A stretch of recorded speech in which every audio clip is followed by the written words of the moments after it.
Hi అన్న, మీకు dairy ఫామ్లో ఇంటూ 2 టైమ్స్ మిల్క్ ఎలా ప్రొడ్యూస్ చేయాలో నేనైతే చెప్తా. వీడైతే స్కిప్ చేయకుండా లాస్ట్ వరకు అయితే చూడండి. ఈ ఛానల్కి ఎవరైనా కొత్తగా చూస్తే మాత్రం సబ్స్క్రైబ్ అయితే చేసి పెట్టుకోండి.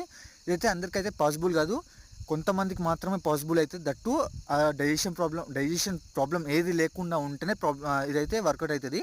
ఇది వచ్చేసి అయితే నా ముంగల్ ఉంది క్యారెట్ బొందు. మేమైతే ఆవులు అయితే ఫ్రీ రేంజ్ అయితే కట్టేస్తాము. ఈ క్యారెట్ బొందు ఏంటంటే క్యారెట్ పంట అయితే ఉంటుంది కదా, టైంకి అంటే హార్వెస్ట్ చేసే టైంలో అయితే క్యారెట్ పైన ఉన్న బొందు అయితే మొత్తం తీసేస్తాము.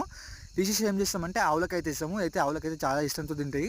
చిన్నగా ఉన్నప్పటి నుంచి ఏదైతే ఆవులు తింటాయో అది అలవాటు ఉంటే మాత్రమే ఇదైతే తింటాయి. ఇదైతే డైజెషన్ అయితే చాలా కష్టం. ఇది ఏదైతే అలవాటు ఉన్నాయో అవి మాత్రమే తినగలుగుతాయి. కొన్ని అయితే కొత్త అయితే అసలు తినేవి.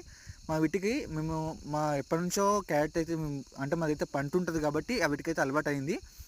ఇది తిన్నప్పుడు ఏంటంటే ఇంటూ 2 టైమ్స్ అయితే మిల్క్ అయితే ఇస్తుంది. ఇంకా మీరు ఎవరైనా మీ చుట్టుపక్కల ఎవరైనా క్యారెట్ వేస్తే మాత్రం అలా అయితే ఒకసారి అడగండి. ఒకవేళ 5 లీటర్స్ ఇచ్చే ఆవు అయితే పక్క 8 లీటర్స్ అయితే ఇస్తుంది. ఇంకా 10 లీటర్స్ ఇచ్చే ఆవు అయితే చెప్పనక్కర్లేదు, పక్క 13 to 15 లీటర్స్ అయితే ఇస్తుంది. ఇంటూ 2 టైమ్స్ అయితే అంటే 75% అయితే మిల్క్ అయితే కొంచెం ఎక్కువ ఇస్తాయి.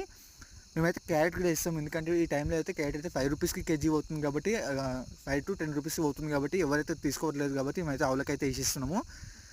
ఈ ఆవులు అయితే చాలా ఈజీగా తింటాయి, కానీ ఇది కూడా డైజెషన్ ప్రాబ్లం అయితే అవుతుంది, ఎందుకంటే గొంతులలో అయితే ఇరుకుతుంది. చూసి వేసుకోవాలి.